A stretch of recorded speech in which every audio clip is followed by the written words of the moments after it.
Nos conectamos a la metrópolis en la 92.9 en Santiago. La Clave me escucha.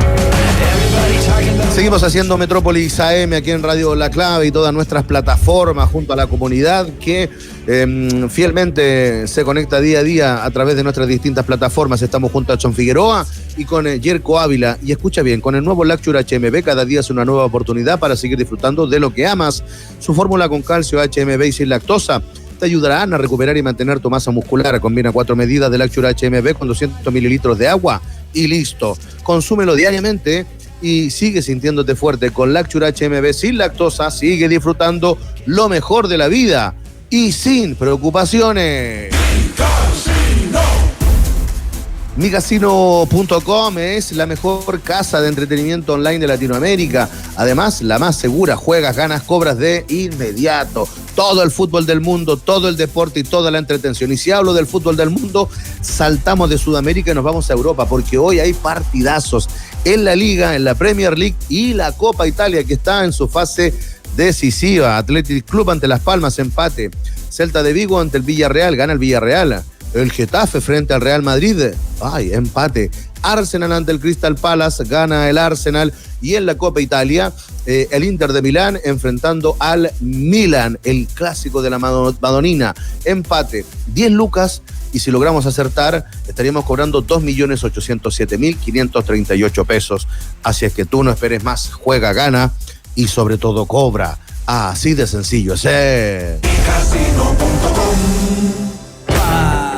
Bien, la U ayer enfrentaba al Carabobo allá en Valencia, esta provincia ahí de Carabobo, en Venezuela, con el condimento de que el partido se tuvo que retrasar en un principio a media hora, después una hora, producto de una lluvia torrencial que inundó el campo de juego, y me parece que fue una decisión inteligente la que toman los árbitros con la gente de la Conmebol. Arranca el partido y la U se encuentra que en el minuto 22 se cobra un penal en favor del equipo local por una falta que el juez determina así de Calderón, que despeja un balón y con el impulso y la inercia del pie fuertemente impacta la pierna de un rival, cae y el juez no dudó, ni siquiera fue al VAR. Y bueno, tras cartón, sobre el final, la U consigue empatarlo con un gol de Charles Aranguis, también de lanzamiento penal, un Charles que no falla nunca. Les dejo mis sensaciones, me parece que la U tuvo que luchar bastante, un equipo muy físico, y que desde lo físico te complicó con la rapidez de un jugador que a mí me llamó la atención profundamente, Caño Sales, qué rapidez, un jugador que hacía toda la banda, que complicó permanentemente a los jugadores que corrían por ese sector, a Ormazábal y a Ramírez. Lo tuvo que luchar, lo tuvo que bregar. Hace cambios en el entretiempo, Gustavo Álvarez ya nos tiene acostumbrados a modificar, pero creo que al final termina siendo un resultado justo por lo que propuso la U y lo que te aguantó el Carabobo allá en Venezuela. La U iba por los 3 puntos, pero se trae, me parece que una unidad que no es para nada mala. Tu análisis, Yerko, ¿te gustó la U? ¿Alguna cosa interesante? ¿Los cambios en el entretiempo? ¿Algún valor a resaltar desde lo futbolístico?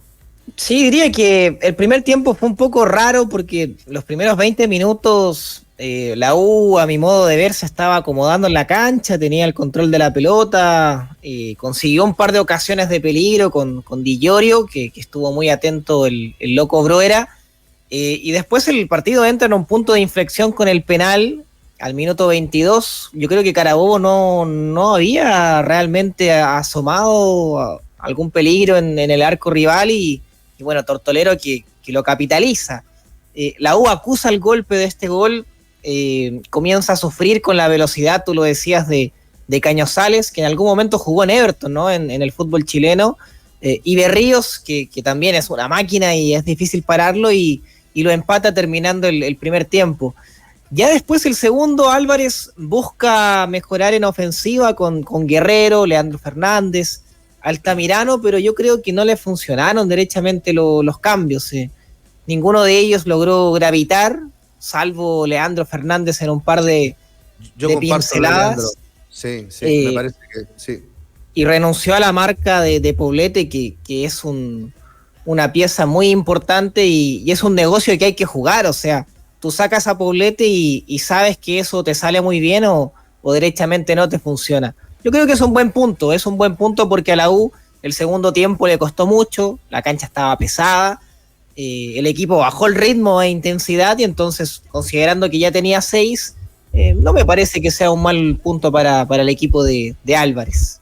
De lo que viste tú, Edson, allá en el Monumental, de este partido, insisto, muy desde lo físico, de un Carabobo que yo lo dije en la previa, lo veníamos conversando, no hay que mirar por sobre el hombro a ningún equipo, desde del país que sea, básicamente porque la Libertadores tiene esto, ¿no? Equipos que son más físicos que técnicos, otros que son más técnicos que desde lo físico.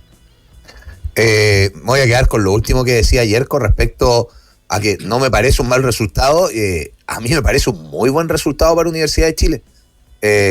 Está puntero en el grupo, Estudiantes y Botafogo tienen 3 puntos, juegan entre sí, si gana uno va a quedar con 6 y la U va a seguir puntero.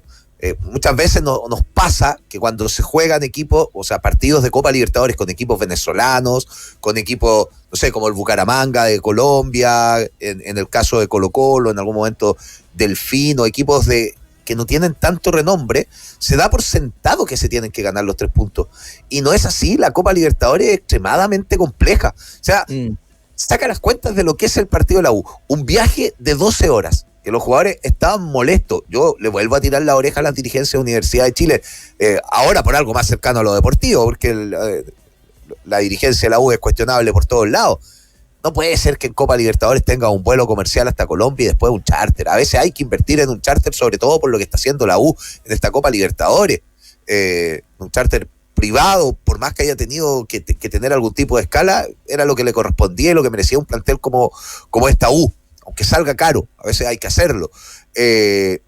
Después, con una lluvia increíble, lo pesada que estaba esa cancha. Oye, también hay que destacar el drenaje. En un momento dije, es imposible que se juegue. Y la cancha fue resistiendo de buena manera. Habían algunas zonas de la mitad de la cancha donde habían unas pozas grandes, pero después resistió bien. Después con un equipo que es completamente físico como el venezolano, que te generan desgaste. Y la U resistió, comenzó en desventaja, logra igualar el marcador. A mí me parece que bajo todos esos factores termina siendo un muy buen resultado de la U. Ahora, uno dice, hizo los cambios Álvarez y no le resultó. Le permitió sostener un marcador y que desde lo físico, más allá de que se vio superado en algún momento por los venezolanos, termine resistiendo el partido. Lo terminó resistiendo y el resultado manda mucho. Sí, a mí me sorprendió la salida de Poblete. Sí. Tal vez me han escuchado, yo tengo una debilidad por el juego de Gustavo, o sea, de Israel Poblete. Gustavo Poblete, el jefe de operaciones de Colo-Colo, que ha estado en el tapete en los últimos días, por eso la confusión de Israel Poblete, que siento que es un jugador que le da mucho a la U, desde el orden, desde lo táctico, desde cómo se para, desde lo futbolístico ni hablar. Me llamó la atención que saliera tan tempranamente, pero está administrando bien las cargas de los jugadores. Se trae un buen resultado. En 3 partidos tiene 7 puntos. Me parece que tiene muchas chances de avanzar en esta Copa la U. Sí, fíjate que comparto contigo el factor Poblete, que además le da mayor libertad o facilidades a un Charles Aránguiz para que pueda desdoblarse, a un Charles Aránguiz para que pueda asociarse, a un Marcelo Díaz. Sobre Charles, ¿será? Yo creo que sí, me la juego desde ya, el mejor pateador de penales de la historia del fútbol chileno. Anda cerca. La estadística lo avala. ¿Cuántos penales errados en su carrera? Uno en el Leverkusen. Creo que 3. 3 en total, sí. En total en su carrera, imagínate. Yo tenía 2, pero bueno, termina siendo muy poco. Muy poco. Una efectividad tremenda. Y en momentos que hay que asumir la responsabilidad, tiene mucho mérito Charles Aránguiz en Universidad de Chile, también, un jugador completamente destacable, que desde la presencia te marca otras cosas, que te transmite algo distinto al resto de los compañeros, y eso es súper importante. Y en algún momento hablamos de su lesión de tobillo cuando iba a venir, y lo vemos jugando semana a semana. Ahora se está dando esto de jugar miércoles, domingo, y está resistiendo de buena manera. vamos a tener tiempo el resto de la semana para hablar qué equipo va a utilizar la U ante Coquimbo, más allá de que la próxima semana no hay Copa Libertadores, pero nuevamente un retorno que va a ser largo, que va a ser pesado, con las inclemencias que te dejó la cancha el día de ayer. ¿Cómo se va a armar para el fin de semana? Pero ayer lo resistió bien y insisto, creo que sacó un tremendo resultado. Sí, Yerko, yo creo que más allá de que no se traen los 3 puntos, más allá de que el equipo no se vio ni lució como lo vimos, por ejemplo, el partido con Estudiantes de La Plata, o los circuitos que funcionaron en el fin de semana en el partido con La Serena, también es mérito del rival. Si enfrente tenías un equipo que, insisto, desde lo físico, desde la intensidad, desde el correr, desde el presionarte, no te permitió que Ormazábal brillara, que Tucu Sepúlveda pasara permanentemente y generara esos duelos por banda, Di Giulio Guerra, más para el sacrificio, más para la refriega. Les costó recibir una con ventaja que pudiese generarse algo en esta Universidad de Chile. Ya con los cambios, siento que Leandro Fernández, para mí, de los que ingresó, fue al que vi mejor. Yerko. Sí, yo, lo destaco lo de Álvarez, de querer darle la vuelta al partido, ¿no? De no morir quizás con su idea e ir a buscarlo con 3 cambios. O sea, son 3 cambios. El equipo prácticamente desde la medular, lo que uno quiera, te cambia rotundamente, pero eso tiene efectos, por supuesto, ¿no? Como decíamos, renuncias a Poblete y dejas a Ormazábal más como un stopper. Yo creo que pierde mucho Ormazábal cuando lo dejas ahí en esa línea de 3, por más que lo haga bien y todo, pero creo que es más gravitante cuando tiene esa proyección por el carril. Pero respondió defensivamente, lo marcaste, sí. un par de cruces que fueron bien interesantes de Ormazábal. Que Ormazábal anda impecable en defensa, bastante ordenadito, criterioso, pero claro, creo que su máximo potencial es cuando tiene proyección por el carril derecho, ¿no? Que es donde se desempeña. Creo que Altamirano deja una preocupación grande también, porque cada vez que ha ingresado ha devuelto la camiseta notoriamente, más allá del partido que jugó con Ñublense, y bueno, hay otros jugadores por ahí, Asadi también, que fue totalmente eclipsado por jugadores como Altamirano. Entonces hay que ver cómo desarrolla esa situación Álvarez. Tengo la estadística: 27 penales de Charles Aranguis, 28 con el de anoche, y anotó 24, solamente falló 3, 2 con el Leverkusen y 1 con Cobreloa en el año 2008. Y por Chile los anotó todos. Y por la U tampoco ha fallado nunca. No. Así nunca. Que anda muy bien. Bueno. Es increíble la estadística. Oye, hay otro factor que es súper importante en la Copa Libertadores. Pero ya le pasó en el partido con Estudiantes, si mal no recuerdo, que Saldivia tiene tarjeta amarilla en el primer tiempo. Sí. Y después le muestran a Franco Calderón. Sí. Y hubo un momento del partido que la U se había puesto en desventaja y que como que los jugadores de la U se salieron del partido, y yo dije, la U no termina con los 11 jugadores en el terreno de juego. Y resulta que lo administró y de buena manera. Es más, de los que estaban jugando, porque comenzó con 3 en el fondo, bueno, recién hablaba lo de Ormazábal, que siguió siendo central después en el segundo tiempo, sacó al único que estaba limpio, sacó al Nico Ramírez, dejó a los 2 que estaban con tarjeta amarilla, y lo supieron manejar de buena manera. A mí eso me llamó la atención. Sabía que podía salir un central, pero es que están medio sacados, está con amarilla Saldivia, Franco Calderón, pero cuando uno era chico le decían los papás, cuando te retan, te voy a meter el poto en el agua, y pareciera que cuando van al camarín, la reacción y el manejo, la administración del segundo tiempo, principalmente de Saldivia y de Franco Calderón, es distinta, es de saber que están jugando con amarilla y de no caer en tontera. Eso también habla de madurez. Ahora Saldivia ya acumula 2 amarillas en Copa Libertadores. Y Calderón puede que sí. Vámonos. Bien, comparto aquello. Hay que hablar de Colo-Colo, nos quedan algunos minutos, y por supuesto todo lo que pasó en el Monumental lo hablamos después de presentarte el partido del día en micasino.com. El partido del día, micasino.com. Desde las 3 de la tarde van a estar jugando el clásico de la Madonina, Copa Italia, Inter de Milán ante el Milan. 2.0 está pagando el equipo de Inzaghi, 3.60 el empate. y la victoria del equipo rosonero, un factor de 3.66. Inter de Milán ante el Milan es el partido del día presentado por micasino.com. Bueno, hubo distintas reacciones ayer en vestuarios. Amargura en Emiliano Amor, hablando de la Conmebol, Javier Correa, Arturo Vidal, conforme con el rendimiento, que el equipo dio un pasito más adelante, no así con la continuidad en cuanto a partidos, cosa que yo comparto.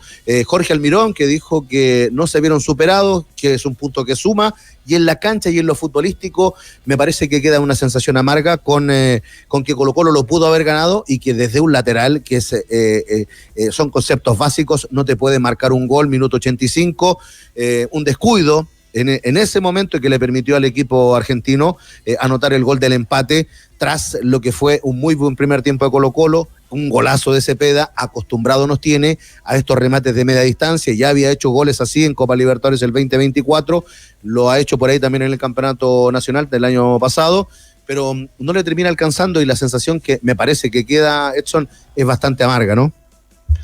Sí, de hecho, tú hablabas de las reacciones, todo va dependiendo de las preguntas que le hagan a los futbolistas, etcétera, pero estaban todos muy molestos, o sea, desde Almirón a todos los jugadores que hablaron, nadie estaba conforme con el resultado. Después hacían otro análisis respecto a lo que fue el partido. El primer tiempo de Colo-Colo a mí me parece que fue bueno, principalmente los primeros 25 minutos, después fue cediendo terreno y se fue rearmando Racing. Me parece que las reacciones de la banca fueron completamente distintas.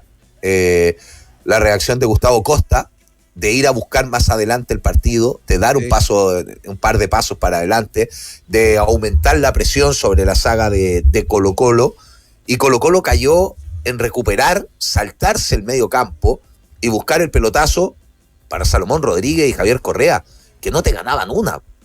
Porque uno ve la envergadura física, de estatura, por ejemplo. Porque Racing hizo algo parecido. Racing se salta el medio campo, Racing busca el pelotazo y desde esa manera va armando juego. Pero se la lanzan a Maxi Sala, que puede haber tenido a Saldivia, que te anticipa, que es pesado, etcétera, o a cualquiera de los jugadores de la saga de Colo-Colo, y te aguanta algún balón. Te aguanta, te gira, te la resiste, y eso no pasaba con los jugadores de Colo-Colo. Me parece que ahí hay un factor decidor de cómo fue ocurriendo el partido, porque desde la formación, que fueron esquema de espejo, con 3 en el fondo, etcétera, a formas de llevar el partido fueron muy parecidas, las utilizadas por ambos entrenadores, con un tiempo para cada uno.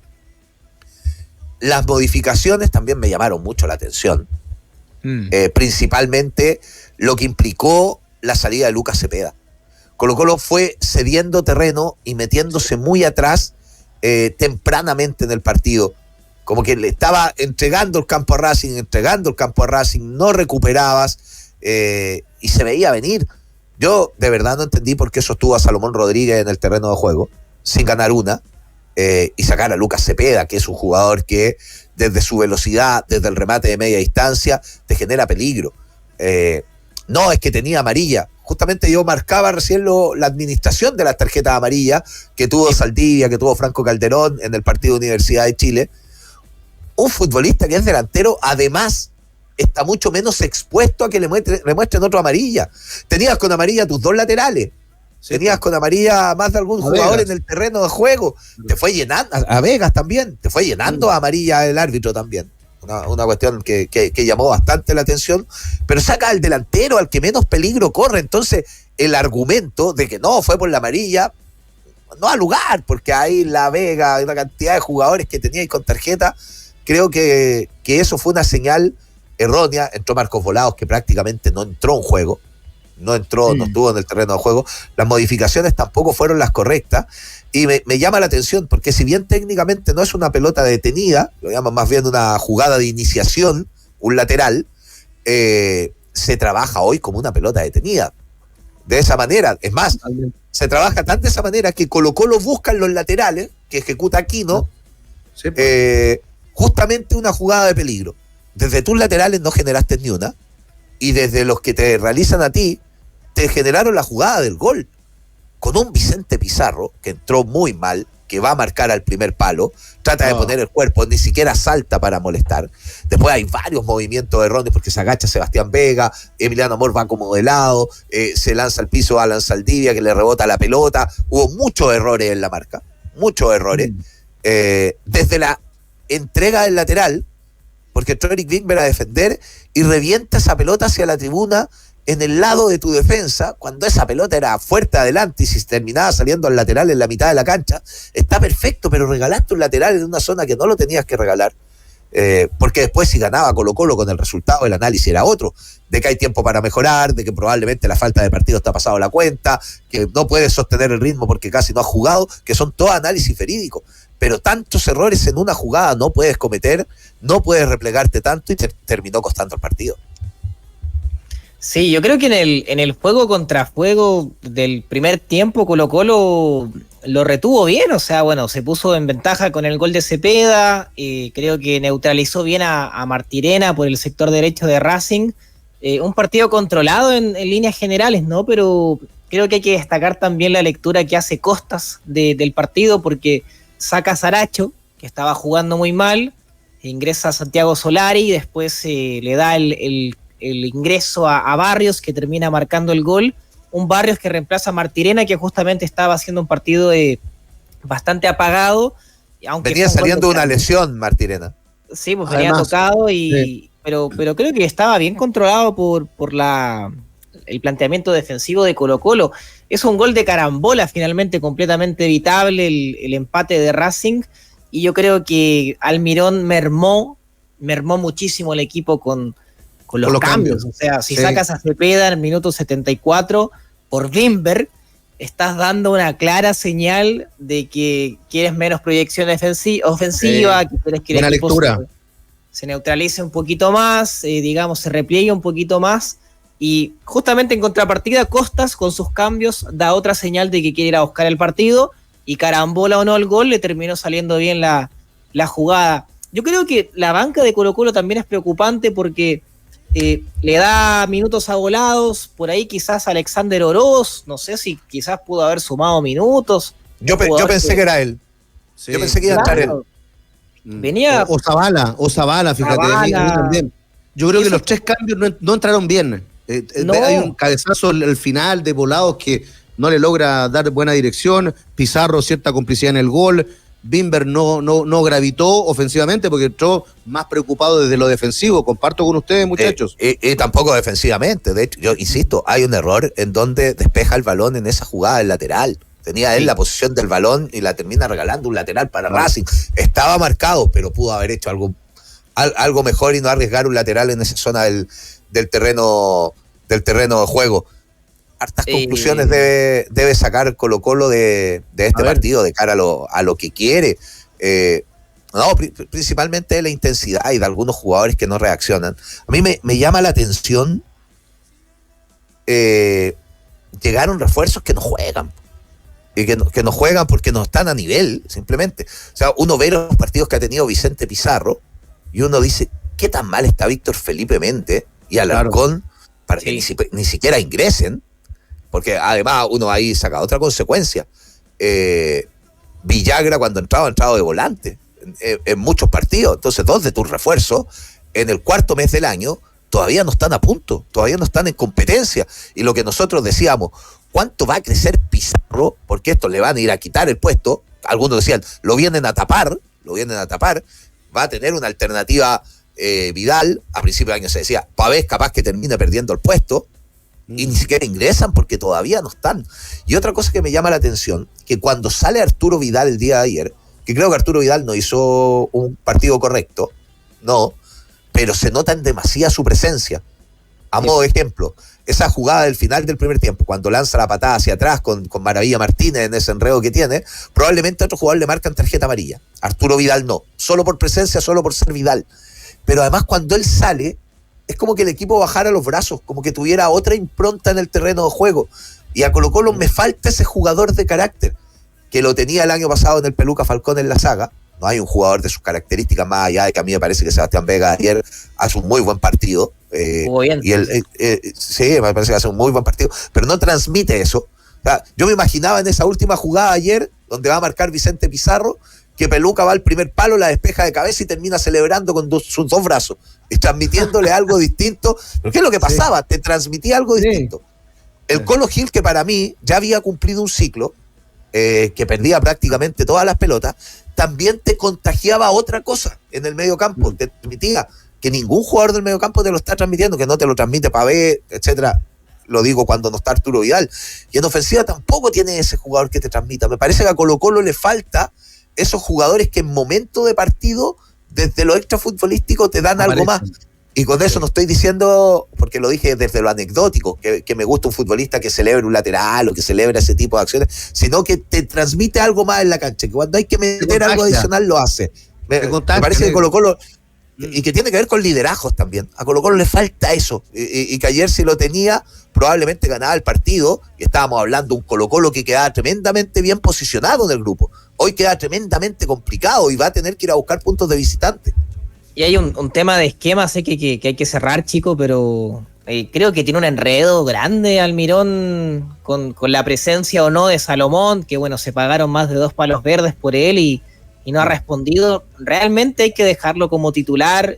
Yo creo que Aquino también se siente muy incómodo con 2 delanteros arriba. En algún momento lo dijo Edson, creo que Aquino, como por los extremos, tiene un poco más de libertad y funciona mucho mejor. Todos dicen, o se repite mucho, tiene que jugar detrás del 9. Cada vez que ha jugado detrás del 9, en los últimos partidos, desaparece. Cada vez que parte de la izquierda es más protagonista. Sí, el tema es que cuando se abre a la izquierda, pierde a tu principal protagonista, que es Lucas Cepeda. Va a tener que trabajar eso Almirón. Bueno, muchachos, tenemos que entregar. Buen análisis, muchachos, de lo que fue la realidad de la U en Venezuela y la noche amarga de Colo-Colo desde lo futbolístico. Mañana podemos contar un par de cosas más de lo que ocurrió en el perímetro externo, de cómo se prepara Colo-Colo para jugar con Coquimbo. Va a mover el equipo, lo mismo que Álvarez, pensando en los desafíos que tienen que ver con el campeonato local. Pero me pareció muy interesante que no entre Méndez, que no entre Alarcón, y los 3 que entraron también entraron bajo. Ahí son decisiones que te van marcando y que, bueno, el responsable evidentemente es el técnico. Viene hora clave, atento, hora clave en la 92.9 y en nuestras distintas plataformas. Frank Huerta y Carlos Greich. Nosotros volvemos a la 1 en el Metrópolis Central. Chao, lindo miércoles. Y al